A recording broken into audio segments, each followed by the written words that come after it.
انشاءاللہ عزیز بیچ میں کرتا جاؤں گا۔ سب سے پہلی چیز، جب انسان نکاح کرے تو اپنی بیوی کے ساتھ الفت اور محبت کا معاملہ رکھے، اور جب اس کا نکاح ہو تو پہلی رات یا جب پہلی بار ملے اس کو کچھ تحفہ یا کچھ کھانے کی چیز دے۔ یہ سنت سے ثابت ہے، یاد رکھیں۔ نبی اکرم صلی اللہ علیہ وسلم کے تعلق سے آتا ہے، مسند احمد کی روایت ہے، اور اسماء بنت یزید جو ہے رضی اللہ عنہا اس کی راوی ہے، وہ کہتی ہیں اور فرماتی ہے کہ نبی اکرم صلی اللہ علیہ وسلم کا جب نکاح ہوا تو حضرت عائشہ رضی اللہ عنہا کو میں نے ہی تیار کیا، میں نے ہی آپ کو سجایا، میں نے ہی آپ کو تیار کیا۔ جب میں نے آپ کو تیار کیا اور اس کے بعد یہ کہلوا بھیجا نبی اکرم صلی اللہ علیہ وسلم کو کہ عائشہ تیار ہے، نبی اکرم صلی اللہ علیہ وسلم ان کے پاس آئے، آپ کو ایک دودھ کا پیالہ دیا گیا، رسول اکرم صلی اللہ علیہ وسلم نے اس دودھ کے پیالے سے دودھ پیا اور پھر اس پیالے کو عائشہ کی طرف بڑھا دیا رضی اللہ عنہا۔ عائشہ نے وہ فرماتی ہے کہ تھوڑا ان کو شرم آئی، جھجک محسوس ہوئی، تو آپ نے انکار کر دیا۔ اسماء کہتی ہے کہ میں نے غصہ کیا اور انہیں ڈانٹا اور کہا رسول اللہ دے رہے ہیں نا، پھر تم کیوں نہیں لے رہی ہو؟ تو انہوں نے اس کو لیا اور تھوڑا سا پی لیا۔ اس کے بعد رسول اکرم صلی اللہ علیہ وسلم نے فرمایا تم لوگ بھی پیو، اور بھی عورتیں بیٹھی تھیں، چونکہ عائشہ رضی اللہ عنہا عورتوں میں تھی اور ظاہر سی بات ہے وہ عورتیں پردے میں تھی، تو کہا تم عورتیں بھی پیو، ٹھیک ہے۔ تو انہوں نے کہا اللہ کے رسول صلی اللہ علیہ وسلم آپ پہلے پی لے، زیادہ بہتر ہوگا۔ پھر رسول اللہ نے دوسری بار پھر پیا، اس کو پی کر جو آپ نے پھر عورت جو اسماء رضی اللہ عنہا کو دیا۔ وہ کہتی ہے کہ میں نے وہ گلاس لیا اور اس کو میں پلٹانے لگی، گھمانے لگی، تاکہ میں بھی وہیں ہونٹ لگاؤں جہاں رسول اکرم صلی اللہ علیہ وسلم نے ہونٹ لگایا تھا۔ اس سے پتہ چلا کہ صحابہ کے ساتھ ساتھ صحابیات بھی کتنا محبت رسول اکرم صلی اللہ علیہ وسلم سے کرتی تھی۔ یہ محبت کا تقاضا ہے، جس سے آپ محبت کرتے ہیں اس کی ہر چیز کو آپ پسند کریں، جہاں سے آپ نے پیا وہاں سے پینا پسند۔ تو وہ کہتی ہے میں خاموشی سے لوگ نہ دیکھے گھما رہی تھی تاکہ وہاں سے پیوں جہاں سے رسول اکرم صلی اللہ علیہ وسلم نے پیا۔ اس کے بعد جب میں پی چکی تو رسول اللہ نے دوسری عورتوں سے کہا تم بھی پی لو۔ عورتوں نے شرما کر کہا کہ اللہ کے رسول نہیں تعالیٰ، آپ نے کہا کہ دیکھو دو چیزیں ایک ساتھ نہیں ہو سکتی، بھوک اور جھوٹ۔ پی لو، مطلب کیوں شرما رہی ہو، پی لو، تم کو بھوک ہے میں جانتا ہوں، لیکن تم جھوٹ بول رہی ہو تکلف میں کہ نہیں ہم نے پی لیا۔ کہا پی لو، اور پھر نو عورتوں نے بھی پی لیا۔ سمجھ رہے آپ؟ تو یہاں رسول اکرم صلی اللہ علیہ وسلم پہلی بار اپنی بیوی سے ملے عائشہ رضی اللہ عنہا، تو آپ نے کچھ دیا، مطلب کھانے پینے کی چیز، اور یہ بھی رحمت کا ایک حصہ کہ انسان کچھ کھلا پلا۔ بہت سے لوگ کنجوس ہوتے ہیں، کچھ کھلاتے پلاتے نہیں کسی کو، نہ اپنی بیوی کو، نہ بچوں کو، نہ کسی کو۔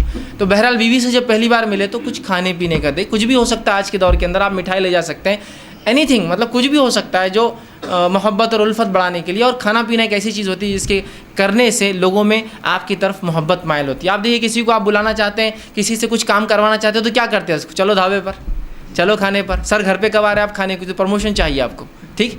تو بہرحال کھانا ایک وہ ہے۔ تو یہاں شریعت نے کہا بیوی سے بھی الفت محبت کرو۔ تو پہلی بار جب آپ بیوی سے ملے تو چونکہ ہم بستری شروع ہوتی ہے اسی عمل کے بعد، اس لیے میں اس کو بھی رکھ رہا ہوں، تو کھلائے پلائے، کچھ دے، اور یہ کچھ بھی ہو سکتا ہے، آپ کے علاقے، سماج، ماحول کے اعتبار سے چیزیں XYZ بدل سکتی ہیں، ٹھیک ہے، بہرحال تو کچھ نہ کچھ کرے۔ دوسری چیز، جب بیوی سے پہلی بار خلوت مطلب علیحدگی میں جہاں کوئی آپ کو نہ دیکھ رہا ہو، جب خلوت میں ملاقات ہو، تو آپ صلی اللہ علیہ وسلم نے فرمایا کہ جب خلوت میں بیوی سے پہلی بار ملے، اور یہ عمل ایک بار کے لیے ہے صرف، جو اب میں عمل بیان کر رہا ہوں، تو آپ نے فرمایا کہ جب ملے تو اس بسم اللہ کہے، اللہ کا نام لے، اور بیوی کا جو سر کا سامنے کا حصہ ہوتا ہے بالوں کا، ٹھیک، اس کو اپنے سیدھے ہاتھ سے پکڑے، ٹھیک، سیدھے ہاتھ سے پکڑے، سامنے کا سر کا جو بالوں کا حصہ ہوتا ہے ان بالوں کو سیدھے ہاتھ سے پکڑے، ٹھیک ہے، لیکن تکلیف دینی، مطلب پکڑنا، آپ ظاہر سی بات اگر جمے ہیں تو ہاتھ رکھیں، کھلے ہیں تو پکڑنا اچھی بات ہے، آپ نے حدیث میں آتا آپ نے پکڑا اس کو، ٹھیک، یہ آپ کھول بھی سکتے ہیں، اس میں کیا مسئلہ، بہرحال تو اس کو پکڑے، اور پکڑنے کے بعد اللہ کا نام لے اور ایک دعا کرے، جو کہ نبی اکرم صلی اللہ علیہ وسلم نے اس دعا جو ابو داؤد اور ابن ماجہ کی روایت ہے،